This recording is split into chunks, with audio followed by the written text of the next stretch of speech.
A relationship with the right referral partner could be a game changer for any B2B company. So what if you could reverse engineer these relationships at a moment's notice? Start a podcast, invite potential referral partners to be guests on your show, and grow your referral network faster than ever. Learn more at sweetfishmedia.com. You're listening to the B2B Growth Show, a podcast dedicated to helping B2B executives achieve explosive growth. Whether you're looking for techniques and strategies or tools and resources, you've come to the right place. I'm James Carberry. And I'm Jonathan Green.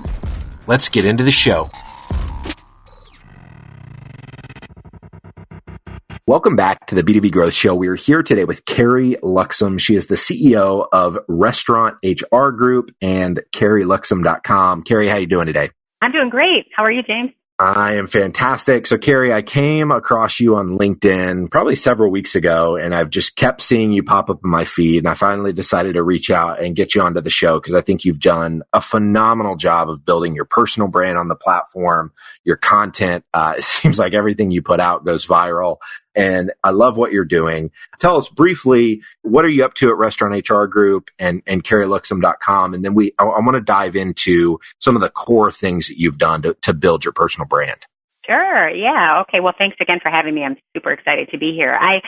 I have spent the last 8 years building my company, Restaurant HR Group, where we basically handle the HR, payroll, and benefits administration for restaurateurs throughout the country. And throughout my time with Restaurant HR Group, I have noticed that there's like a bigger need to help restaurateurs with the complexities of HR, and it's with getting great leaders and having great systems. And I decided to start CarrieLuxem.com, which is really my personal brand. And we are setting up a membership company, and I'm doing a little bit more speaking and things like that. And, you know, it's been really great. And my whole thing is I really just want to help as many restaurateurs as I can. There's so many restaurants out there that don't have the resources. And I'm really passionate about, helping them with their people, systems, and processes. And along the way, I'm really, individually, I want to help people become stronger leaders. I had a ton of support and guidance and great leaders throughout my life. And I just want to be that for as many people as I possibly can. I love it, Carrie. So as we were talking offline, you were mentioning just, you've got 25,000 followers on LinkedIn. Your content gets incredible engagement. And I want to talk about kind of what led to that, because it's not like you just woke up one morning and went from having, 500 followers to 25,000. And as I was hearing you talk, I just thought, man, this is such an incredible reminder of so many core things that if for the person listening to this, and I think so many people are focused on their personal brand, they know it's important, but they either just don't have the discipline to continually create, or they don't have the mindset of really putting heart and soul into value that they're putting into the world. And because of that, people can see right through it. They see that this person is just trying to sell me their course or their ebook or, whatever. Yeah. And so can you kind of walk us through just, as you were shifting from Restaurant HR Group, focusing more on CarrieLuxem.com, what are some of the core things that you think about as you've started really focusing on your personal brand? Yeah, no, and I think you said one of them. I mean, I really obsess over adding value and helping people, and I lead with that. I am not as focused on selling them something or getting them to be a Restaurant HR Group client. I really have the passion to help them. And so with that, I'm very consistent. I don't get too hung up on, how many people are going to be liking something or sharing something. And I don't spend a lot of my time trying to get others to do that. I really try to make an impact, a positive impact in the restaurant industry and out there in the world. And I do it in a very, very authentic way. I've been in the HR business and restaurants for a really long time, and I wasn't always super authentic. I was trying to be everything to everybody. And, I think that happens a lot when you're a young leader, but I am who I am. I create stuff that I know is needed out there, and I do it in a very, very simple way. I am also, this has been hugely helpful for me, is just I do every single day I focus on keeping a positive attitude. And there's so much negativity in the world. And I push through that. And I will tell you that has been huge for me and creating, sort of a following. People like to be around people that have a good energy and that want to make a positive impact in the world. And I'm constantly learning and growing. And I might have had success, but, or what somebody would consider success, I always want more. I want to impact more. I want to, I wanted to, take over Chicago and be the Chicago restaurant, guru. Then it became the country, and now I want to take over the world. Okay. So I never stop learning. I am very, very patient. I have spent, a lot of times I'll get a lot of calls from new business owners or students, or if I'm speaking to students in high schools, and they want to understand how to do what I've done and how I've gotten so lucky and how do I make this happen. It's a lot of work and it's a lot of patience. And, you don't put out 3 or 4 articles and become big time, I've been doing this for many, many years, and I'm still trying to figure it out. I'm still trying to figure out how to do more. And so it takes time, and, you've got to do what you're passionate about and I love getting up and doing what I do every single day. And if I didn't, there's no way any of this would have been possible. I'm looking through your previous posts, Carrie, on LinkedIn, and the thing that stands out the most, I'm seeing she posted a day ago, she posted 2 days ago, she posted 3 days ago, she posted 3 times 6 days ago. So speak to the consistency element of this. I think you touched on something powerful there, that because you are so passionate about what you're doing, the consistency is much easier. But I don't want to discount the fact that consistency takes work, even if you're actually doing what you love doing. So can you talk to us about just kind of the art of consistency and how that has ultimately helped you get to where you want to go? I think it's so huge. I used to post an article a week and then a little bit of a post here and there. And I had some great, some decent traction, but now I am very focused on, I post at a minimum twice a day, every single day on LinkedIn. And it's sometimes a little bit more than that. And I used to get all worried about what people would think. I don't worry about that so much anymore. Is it too much? Is it not enough? Is it, overkill? And I have, for the last 6 months or so, 2 to 3 posts a month I'm doing on LinkedIn. I'm working on some other platforms as well, YouTube and Instagram, but really LinkedIn is my main platform.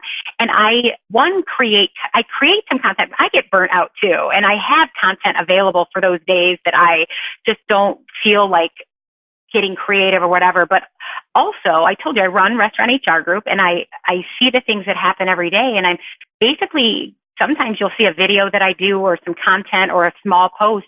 It's a question that I got from a real client, and I'm just talking about it. Or somebody, we had to terminate an employee, and I walk through why it's so important that you slow down in the termination process, or whatever it may be. So it's not always hours and hours of creating content.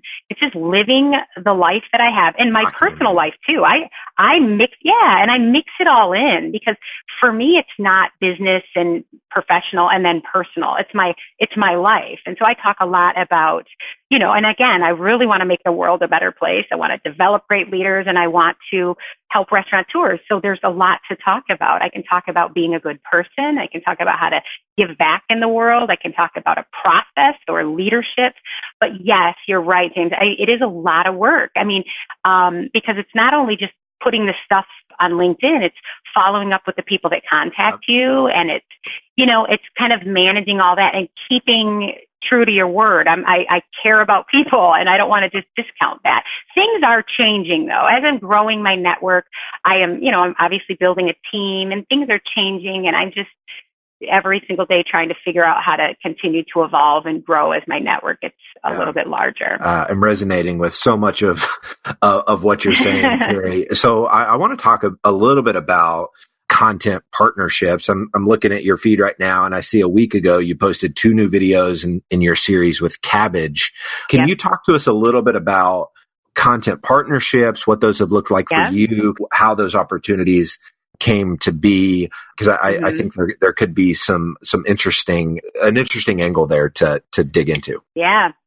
Yeah, no, it's great. I will tell you, most of the partnerships and clients and relationships I have did come through LinkedIn, through stuff that I do on LinkedIn. And Cabbage is this really great company. They lend money to restaurateurs and small businesses, and they saw a video that I did and reached out to me and asked if I would be interested. They're very passionate about helping small business owners be successful. And we have this great partnership where I create 2 articles and 2 videos. We do some webinars together.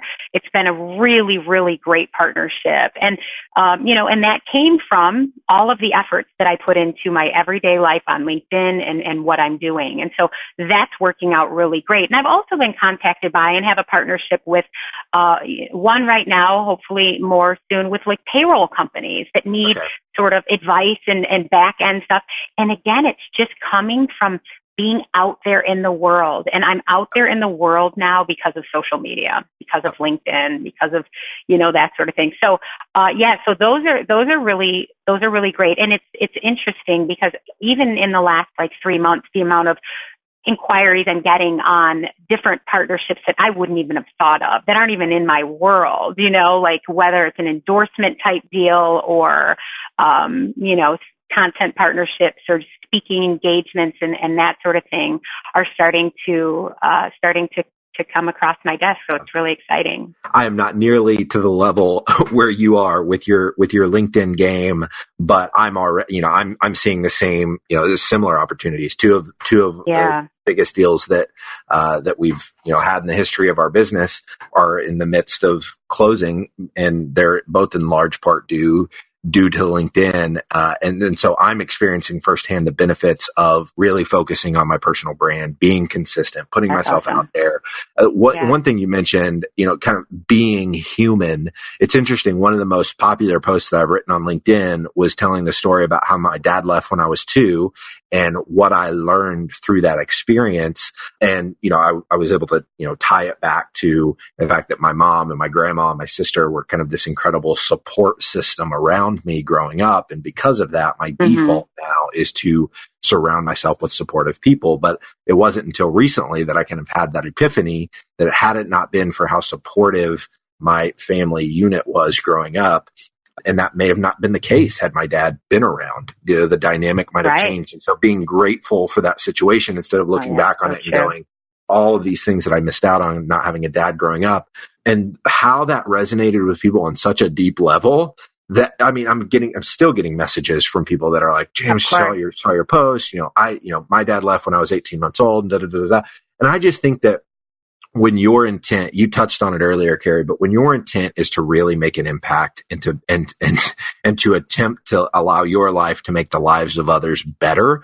when that is genuinely your heart, people are going to see it and people are going to want to follow it. So instead of, thinking about it in terms of, okay, how can I tag these 25 influencers in my post so that they like it and it tricks the algorithm?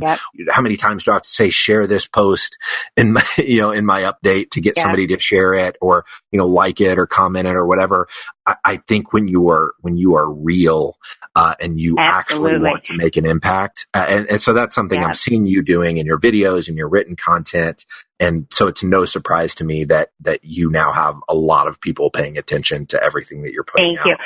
Yeah. Everybody has a story, and I have a story, and my story is different than your story. And people like to hear that story, whether it's a sad story or, real story or whatever. And I think that you're right. So many people spend their time, maybe not telling their story and just focusing on pushing their content through tagging. And I've done posts on that, why I don't do that, or, really putting the efforts into, leading with that instead of just leading with, sort of leading with your heart. I tell, it's so funny too, because 5 years ago, 6 years ago, 7 years ago, the things that I talk about now, I would have never wanted the world to know about my brother being a drug addict or whatever it may be, and it's just, it's just when you're just yourself and you're really, to your point, trying to make positive things happen in the world, people are drawn to that. I totally agree. Carrie, this has been fantastic. I think it's just such a good reminder to remind people of kind of the core things that ultimately lead to success. You know, being genuine, being consistent, working hard, being vulnerable, sharing your story, all of these things that you've touched on, I absolutely want our listeners to understand. I'd also love them to stay connected with you and kind of see this stuff in action. So how can listeners, keep up with everything that you're doing? I bet you can guess. They can go to LinkedIn, Carrie Luxem, Carrie, and my last name is Luxem. I'm also CarrieLuxem.com. I am on YouTube and Twitter and different things you can find through CarrieLuxem.com. But LinkedIn is where I'm most active. Yeah, and so that would probably be the best if somebody has LinkedIn to go there. Carrie, for the last question, I've been loving asking these last few weeks, but what is the legacy that you want to leave? I want to help as many restaurants and as many people as possible as I can in this world to improve their life, have a better life from something I did or something I said. That's basically it.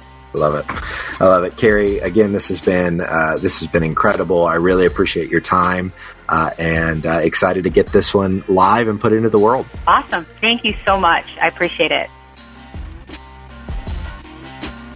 If you're a B2B marketer, we want to feature you on sites like Huffington Post, Social Media Examiner, and Chief Marketer.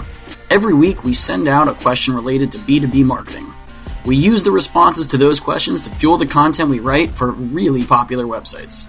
So head over to sweetfishmedia.com/questions and sign up today. Thank you so much for listening. Until next time.